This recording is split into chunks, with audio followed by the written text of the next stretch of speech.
उचित व्यवस्था जो कानून है वो अवैध है। जो हमारे राजनीति में जैसे मान लीजिए सिपाही और कोई है, राजनीति में जो वर्चस्व अपनी विधानसभा में रखते हैं, मैं वैसे की नहीं मांग रहा हूँ लोगों की तरह का, जो अपनी विधानसभा में वर्चस्व रखते हैं और पार्टियों की मॉनिटरिंग में आते हैं, भाई ये इस लायक है, उनको उचित फिगर दिया जाए, उचित जगह दी जाए। ऐसी हमारी कुछ मांगे हैं। एक ओबीसी वर्गीकरण है, हमें जाति संख्या के आधार पर वर्गीकरण है, तो कुछ इन मांगों को लेकर हम लोग कुमार पंचायत कर रहे हैं। अगर सरकार हमारी उचित मांगों को मानती है तो ठीक, नहीं तो उस दिन से हम लोग विरोध करेंगे और खुलकर हमारे संगठन का प्रजापति युवा संघ का सीधा लक्ष्य है, चाहे कांग्रेस हो, चाहे बीजेपी हो, सपा हो, कोई भी पार्टी का व्यक्ति हमारे लिए सम्मान्य है, कोई भी पार्टी भी हमारे लिए सम्मान्य है। हम किसी पार्टी का पहला तो विरोध करते हैं ना समर्थन करते हैं। हमारा इसका मुख्य उद्देश्य यही है कि आप हमारी कुछ मांगे अगर मानते हो तो हम इन पार्टियों के साथ है, वरना हमें इनके साथ नहीं रहते। बस यही उद्देश्य लेकर हम लोग 16 अगस्त की कुमार महापंचायत करते हैं। कम शब्दों में आपने कहा था और कम शब्दों में इसका विवरण यही है कि हमारी मुख्य 5 मांगे रख करके हम लोग उपस्थित हो रहे हैं। हमारे जो 3 बट्टे के काम करते हैं ओलावृष्टि में, बरसात में सत्यानाश हो गया उनको, लेकिन उनको मुआवजा तक नहीं दिया गया। पटवारी आता है, वो आता है, सारे चेक कर लेते हैं, 1 रुपए का मुआवजा कोटा संभाग में और पाली संभाग में, पाली के आसपास में कहीं भी जहाँ ये हुआ है कोई 1 रुपए का मुआवजा नहीं मिला। ऐसे हजारों प्रतिलिपियां मेरे पास है। तो मतलब इसी भी हम लोग ये कुमार महापंचायत कर रहे हैं। सरकार को ये बताना चाहते हैं कि भाई गोली वाली जात जरूर है हमारी, लेकिन हम समझदार है। हमारे सामने आपका इलेक्शन है और सामने आपको हमारी जरूरत पड़ेगी, क्योंकि अपने भारत के नागरिक है, हमने वोटर है। अगर आप हमारी नहीं सुनते हो, मैं ये नहीं कहता अनुचित मांग सारी जातियां मांग रही है वो जरूरी नहीं है। हमारी उचित मांगे तो आपको इनके छेड़े से लगे कि भाई ये इस लायक है, वो हमारी मांगे पूरी कर दो, हम आपके साथ है। बस इतनी सी बात है। कितने लोग आ जाएंगे सर? जनसंख्या समथिंग लाख से बाहर होगी, 1 लाख से बाहर होगी, 100% पूरे राजस्थान से भी आ रहे हैं। कुछ बाहर से जो मेरे संगठन के बड़े हुए कार्यकर्ता है, यूपी है, बिहार है, आजमगढ़ है, और भी कहीं से बंगाल है, दिल्ली है, मुंबई है, वहां से भी कुछ लोग आ रहे हैं। बाकी विशेष भी राजस्थान है। राजस्थान में कितने लोग हैं आपके समाज? साहब जनसंख्या आंकड़ों में तो हम लोग को सभी बता देते हैं कि भाई कहीं 2.5 लाख है, कहीं 5 लाख है, कहीं 3 लाख है, बाकी सब 40 लाख के आसपास राजस्थान का हमारी जनसंख्या। हमारे 4 खड़े कर दिए, हमारे बुजुर्ग बड़े समझदार थे, या मान लीजिए और किसी कारण से हमारे एक ही समाज के 4 टुकड़े कर दिए, लेकिन हमारे इस महापंचायत में वो चारों खड़े मेरे साथ हैं और एक छतरी के नीचे थे।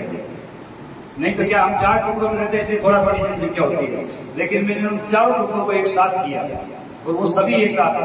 और वैसे भगवान राम के साथ भी 1-2 भी निकलाया, तो 1-2 आदमी तो मेरे खिलाफ भी निकल सकते हैं। बाकी जो सामान्य लोग हैं वो आपको वहाँ उसकी तादाद बार नोट में आपको देखने को मिलेगी। और आप भारत का चौथा स्तंभ है। मैं क्या कोई नेता नहीं हूँ, किसी पार्टी का कोई सदस्य नहीं हूँ, मेरी पहुंच आप तक नहीं है। मेरी पहुंच का मतलब ये है कि मेरे पास रसीद बुक नहीं है, मेरे पास पैसा नहीं है, मेरे पास कोई व्यवस्था नहीं है कि आप तक पहुंच पाऊँ। लेकिन आप अगर मेरे ऊपर आशीर्वाद रखेंगे तो मैं आपको व्यवस्था, वो सारी चीजें मतलब आपके द्वारा मैं लोगों तक पहुंचा सकूं, मेरे गरीब भाइयों की मदद कर सकूं। मैं सिर्फ निकला हूँ किसी की पीड़ा में काम आने का।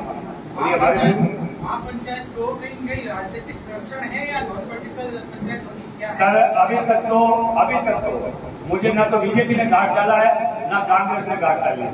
मैं तो सीधी बात करूँ, आपको मैं विश्वास दिलाता हूँ। 3600 में जब मीटिंग होती है, समाज की बात करें तो इसमें राजनीतिक वर्चस्व रखने वाले बहुत से लोग आपकी पंचायत में मौजूद हैं, क्या वो आपकी बात नहीं सुन रहे? सर हो सकता है ना सुने, मैंने सब तक बात पहुंचाई है। अगर हमारे केंद्रीय मंत्री है 3 जो इसमें इस सभा में वो आ रहे थे, और हमारे एक विधायक के मदन जी प्रजापति वो भी इस सभा में आ रहे थे। उनको हमने न्योता दिया है, सम्मान स्वरूप उनके चरणों में जाकर के फूल भेंट किए हैं। जैसे देवी देवताओं के चरणों में फूल भेंट करते हैं ना, वैसे मैंने उनको भेंट किया। मैं पीड़ा में काम आता हूँ, मुझे किसी पार्टी में कोई पद नहीं चाहिए। और मैं आपको भी बताता हूँ, भारत के 14 स्तंभ को जिस दिन आपको भी अगर एहसास हो जाए कि भाई ये आदमी समाज को बेचने का काम करता है, उसको मुझे आप में से एक कॉल कर दे। चुनाव के टाइम में क्यों ऐसी चीजें याद आती? इसलिए नहीं, मैं बताता हूँ, मुझे इसलिए याद आई दूसरों की मैं नहीं कह सकता कि ये नेता चुनाव के टाइम में सुनते हैं। सर ये हकीकत है, मैं आपको उदाहरण देता हूँ सर, 4 उदाहरण देता हूँ। छोटी देवी हत्याकांड हुआ था, सुनिए मेरे मेयर का सिटी में, मैंने दंडवत यात्रा की है, मेरी घुटनों में रस्सी पड़ गई थी, 7 महीने से तैयार हुई थी। यहाँ तक नहीं, जयपुर तक गणपति यात्रा करके उसमें दिल्ली चला रहा सुबह, और मात्र मैं अकेला और एक जो डोगरी खत्म उसकी पोती पोता, हम 3 लोग थे, और 3 लोग कम से कम 7 महीने तक गणपति यात्रा की है। तो भारत का मुझे तो नहीं लगता कोई शासन प्रशासन मेरी सुनवाई करें। नीचे भी आकर के कहता है कोरोना हो जाएगा, मगर वो ये नहीं कहता कि हम न्याय दिलवा देंगे। जैसा आपने फरमाया आप विरोध करेंगे तो केंद्र सरकार का करेंगे या राज्य सरकार? मैं तो सभी पार्टियों का सर, मेरे लिए मैं कह रहा हूँ, मेरे लिए तो पीड़ा पहले है, पार्टियां मेरे लिए कोई मायने नहीं रखती। मेरे लिए वो व्यक्ति पहले है जो मांग कर रहा है। आज ईंट भट्टों के जो काम कर रहे हैं ना सर, पाली में और कोटा में जो बरसात में उनका नुकसान हुआ था, वो आधे बीजेपी में आधे कांग्रेस में। वो किस पार्टी से मांगेंगे कि मुझे दो? कांग्रेस कहती है तुम बीजेपी को, बीजेपी कहती है तुम कांग्रेस को, उस पर जाएंगे हम।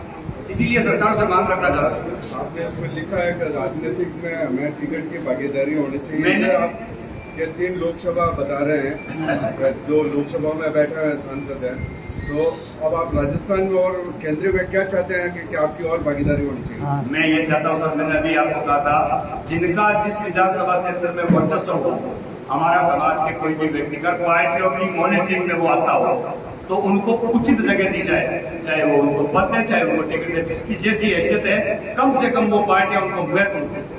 ये मेरी मांग है। अगर वो टिकट के लायक है तो उन्हें टिकट दे, अगर वो पार्टी में अच्छा काम करने लायक है तो उनको अच्छा पद दे, उनमें भी सुनवाई हो, ताकि हम जब किसी पार्टी से किसी नेता से मिलने जाए तो हमें द्वार की ठोकरें ना खानी पड़े। मैं आपके एक उदाहरण देता हूँ, हालांकि गलत हो जाएगा, लेकिन आप पत्रकार है, भारत का चौथा स्तंभ है। आपके जोधपुर की घटना है, मैं 2 महीने 13 दिन तक एक परमिशन लेने के लिए घूमा हूँ नगर निगम।